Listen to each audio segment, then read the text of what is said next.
Welcome to Know Your Money, where we will explore our relationship with money and how the psychology of it impacts our financial decisions, as everyone thinks about money differently.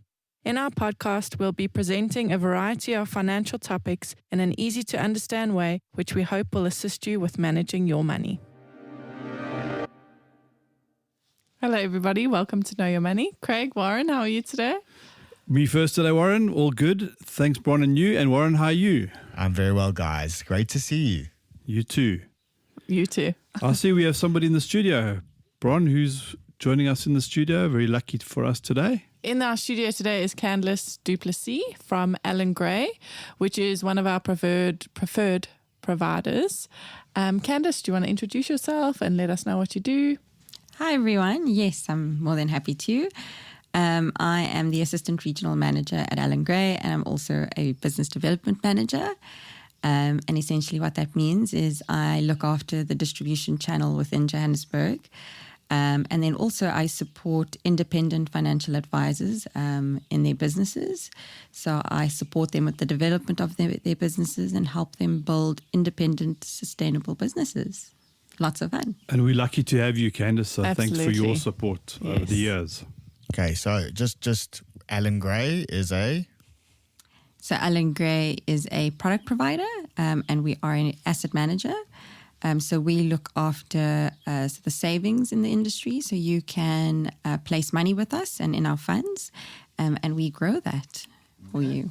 Cool. Thank you. And what are you chatting about today? Which product are we talking about today?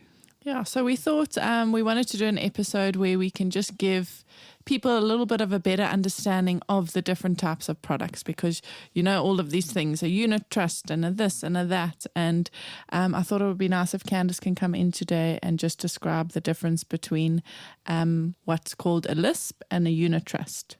So first of all, what is a LISP? Then what does that stand for? And what are the differences between the two, I think, just to help.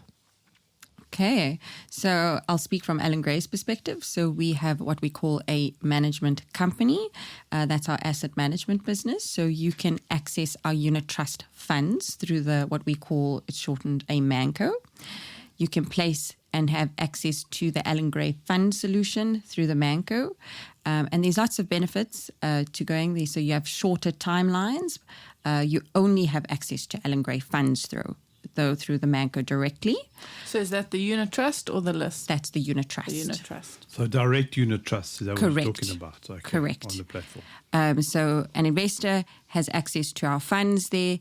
They can add money, they can withdraw money at any time. So the benefit really is the shorter timelines through going. But as I said, you only have access to the Allan Gray fund solution. If clients want more diversity and they want access to other fund managers like Allan Gray, and they want access to different styles or different philosophies, they would go through what we call the LISP, which is essentially what we refer to as our platform. And what does LISP stand for? Linked Service Provider. Awesome. So on the LISP, you can access both Allan Gray funds and other parties, so third-party managers. So how I make that really simple, so if you go to Woolworths as an example, typically at the Woolworths store you only have access to Woolworths products. They do have a little bit of other products, but primarily they want you to buy their own branded products. So that would be an example of the MANCO. You only have access to our funds. The LISP, however, if you think of a macro, you've got lots of optionality. So if you're going to go buy milk from Macro, there's different brands. So, you can pick, choose, and refuse amongst the different types of options there. So that would be your LISP. So Candace, can you have two unit trusts? In other words, you could have Allan Gray and say Coro. Correct. And it's still unit trust, but it's on the LISP platform, the other platform. So you can have a multiple of unit trusts. Funds, but your statement will still say Allan Gray. When I receive my statement, it'll say Allan Gray, but when I look down in the statement, it might have 4 different funds. Is that right? So, sorry, guys, just to understand for everyone listening and myself, because I'm getting lost already. When you say funds, are you talking about, I think, what are called ETFs, like Vanguard have different ETFs which you can invest in? Is that something that Allan Gray does? So Correct. So Allan Gray has got their own funds. So like a collective investment scheme, the Yes. CIS fund. So as an example, the Allan Gray Balance Fund, that is a fund. It's a unit trust fund. Clients put money on it based on their time horizon, and you can put money. So when we refer to a fund, it's the actual fund you place money in. That fund has a mandate, and you put your money in there, and it grows based on the mandate. And the Allan Gray Understood. Balance Fund has what in it? Like, what are some of the components in it? So there are different asset classes within a unit trust fund. So in the Allan Gray Fund, you can invest into what we call bonds. You can invest offshore. You can invest into property. You can invest into equity. So in that mandate, they're allowed to invest, as an example, up to 75% into equities, which is basically shares. So they Yes. can buy. And this is so you will have asset managers who will effectively manage these funds. Correct. Right. So the reason you'd use a unit trust is so that you don't have to go just buy a bond or buy one yeah, so stock. buying shares in one company or whatever. They yes. just give you a blend of things and take that pressure off you having to go and look. And they're experts at it. Yeah. Exactly. Yeah. And there are two ways of doing it. The one, as Candace said, you can go directly to Allan Gray on their main co. So you'll buy Allan Gray Balanced only. And then you say, no, you know what? I actually like Allan Gray Balanced. I also like Coronation Balanced. And I would like Resco. I want those three. I like the blend of those three. How do I do that? And then Candace said, well, you have the linked service provider LISP. And then you can have, your statement will say Allan Gray. It's on their different system, and it'll show the three different funds. Okay, so just to understand, when you say Resco and Coronation, are those other fund managers? Yes. Right, okay. And Allan Gray would be your platform. So what that Yes. means is you buy those things just on Allan Gray. You don't have to buy Allan Gray, Coronation, Resco, and go to each of those companies individually. You Yeah, can that just makes sense use then. Allan Yeah, Gray yeah. as the platform. And your statement will come from Allan Gray. It will show those three different funds. And if you want to change those funds, you would change it on that part of their platform. Yes, understood. Correct. So it So it's a actually computer simplifies for the system. end user. Correct. Absolutely. Yeah. So essentially, in this scenario, we are the administrator. Everything is all in one place. So when you open your statement, we administer it, but you see the three funds, the Coronation, the Resco, and the Allan Gray Balanced Fund. And the benefit of that, of having it in one place, is from a administration fee perspective, everything is stored in one place.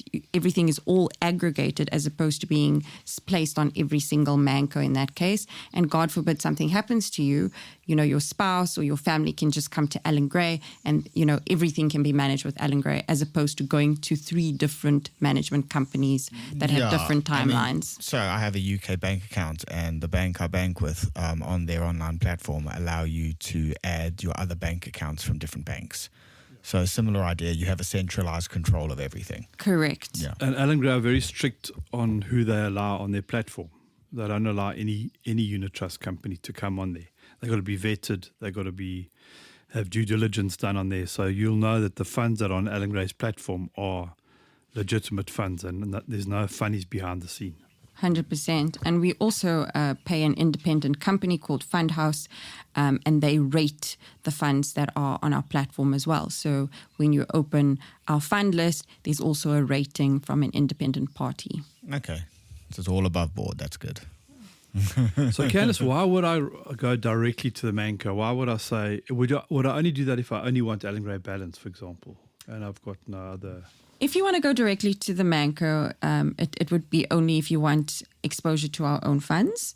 And then, as I said, if you want shorter timelines, if you do a withdrawal, you'll get your money from the Manco within 2 business days, whereas on the platform, it could be 4 to 5 business days. Okay, So if you want a shorter timeline, the other benefit of also going directly with the Manco is if you want your...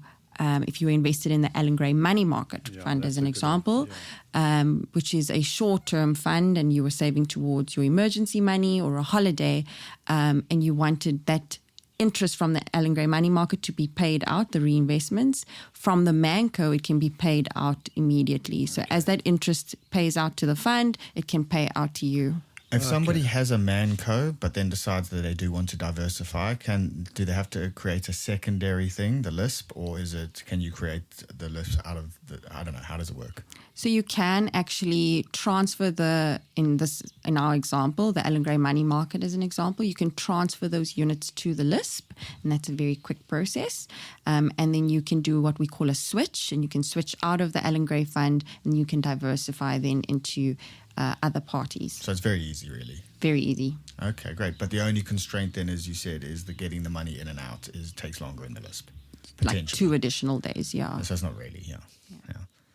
Awesome stuff. Thanks, Cans. I hope that really helped everybody. And if you have any questions, you're welcome to email Craig and I.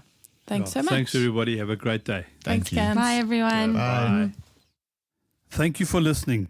If you have enjoyed this podcast, would like to subscribe, please visit our website, www.growthfp.co.za. The information we have provided in this podcast is our personal opinion.